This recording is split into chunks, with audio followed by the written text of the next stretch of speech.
ഒരു ഗ്രാമത്തിൽ സാധാരണ ജീവിതം നയിക്കുന്ന ഒരു ഉമ്മയും ഉപ്പയും ഉണ്ടായിരുന്നു. അവർക്ക് 3 പെൺമക്കളായിരുന്നു. മക്കൾ 3 പേരും വ്യത്യസ്ത പ്രായക്കാരായിരുന്നുവെങ്കിലും വലുതായപ്പോൾ 3 പേരും ഒരുപോലെ വളർച്ചയിലെത്തി. 3 പേരെയും ഒരുമിച്ച് കാണുമ്പോൾ ആ ഉമ്മയുടെയും ഉപ്പയുടെയും ഹൃദയം ഒന്ന് പിടയും. അവരെ നല്ല നിലയിലെത്തിക്കാൻ അവർ ആഗ്രഹിച്ചുവെങ്കിലും അവരുടെ സാമ്പത്തിക അവസ്ഥ പലപ്പോഴും തടസ്സമായി. മക്കളെ വിവാഹം കഴിപ്പിക്കുന്നില്ലേ എന്നുള്ള മറ്റുള്ളവരുടെ കുത്തിനോവിച്ചുള്ള വാക്കുകളും കൂടെ ആയപ്പോൾ അവർ ശരിക്കും തകർന്നുപോയി. ആ പാവം ഉമ്മ നിസ്കാരപ്പായിലിരുന്ന് കണ്ണീരോടുകൂടി പ്രാർത്ഥിക്കുന്നത് കാണുമ്പോൾ ആ പെൺമക്കളും സങ്കടപ്പെടും. ഇവരുടെ സങ്കടം എങ്ങനെയെങ്കിലും തീർത്തു കൊടുക്കണേ അല്ലാ എന്ന് ആ പെൺകുട്ടികളും നിത്യേന പ്രാർത്ഥിക്കും. അങ്ങനെ വിവാഹാലോചനയുമായി ബ്രോക്കർമാർ നിത്യം വരവായി. വരുന്നവർക്കൊക്കെ വേണ്ടത് പൊന്നിൻ്റെയും സ്വത്തിൻ്റെയും കണക്കായിരുന്നു. അപ്പോൾ ആ ഉപ്പ പെൺമക്കളെ കാണിച്ചു കൊടുത്തിട്ട് പറയും, ഇവരാണ് എൻ്റെ സ്വത്ത് എന്ന്. അങ്ങനെ പല വിവാഹാലോചനകളും വന്നതും മുടങ്ങി. അവസാനം കുറെ കാത്തിരിപ്പിനൊടുവിൽ ആ പിതാവ് ദിവസവും കഷ്ടപ്പെട്ട് വിയർപ്പ് ചുരിഞ്ഞ് ആ 3 മക്കളെയും വിവാഹം കഴിപ്പിച്ചു. 2 പേർ അത്യാവശ്യം കുഴപ്പമില്ലാത്ത ഒരിടത്താണ് എത്തിപ്പെട്ടത്. അവർ സുഖമായി ജീവിക്കുന്നു. പക്ഷേ 3ാമത്തെ മകളുടെ വിധി വ്യത്യസ്തമായിരുന്നു. അവൾ ദൂരെയുള്ള ഒരു വീട്ടിലേക്ക് പോയി, പുതിയ സ്വപ്നങ്ങളുമായി ഒരു പുതിയ ജീവിതം തുടങ്ങാൻ. പക്ഷേ അവൾക്ക് കിട്ടിയത് സ്വപ്നങ്ങളല്ല, വേദനകളായിരുന്നു.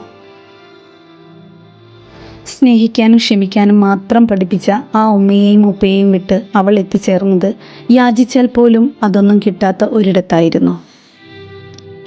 ആ വീട്ടിൽ അവളുടെ ഏറ്റവും വലിയ ശത്രു അവളുടെ ഭർത്താവിൻ്റെ ഉമ്മ തന്നെയായിരുന്നു. അവൾ ചെയ്യുന്ന ഓരോ കാര്യത്തിലും കുറ്റം, അവൾ പറയുന്ന ഓരോ വാക്കിലും പരിഹാസം. ഇതാണോടി നിന്റെ വീട്ടിൽ നിന്നുള്ള സംസ്കാരം?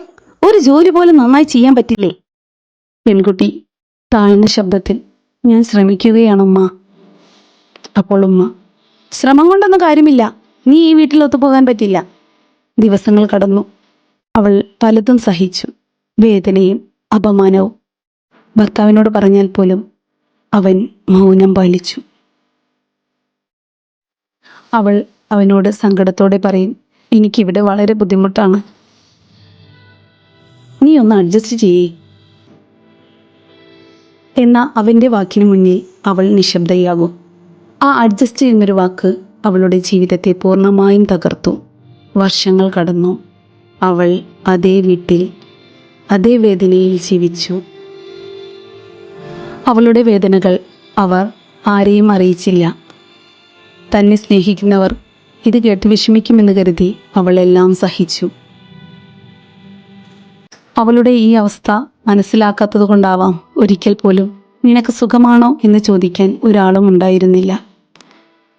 ഒരു രാത്രി അവൾ ഒറ്റയ്ക്കിരുന്നു, കണ്ണീരോടെ ഒരു തീരുമാനമെടുത്തു. ആ തീരുമാനമാണ് അവളുടെ ജീവിതം മുഴുവനായി മാറ്റിയത്. ആ രാത്രി അവൾ എടുത്ത തീരുമാനം എന്തായിരുന്നു? അവൾ സഹിച്ച ആ വർഷങ്ങളുടെ പ്രതികാരമുണ്ടോ?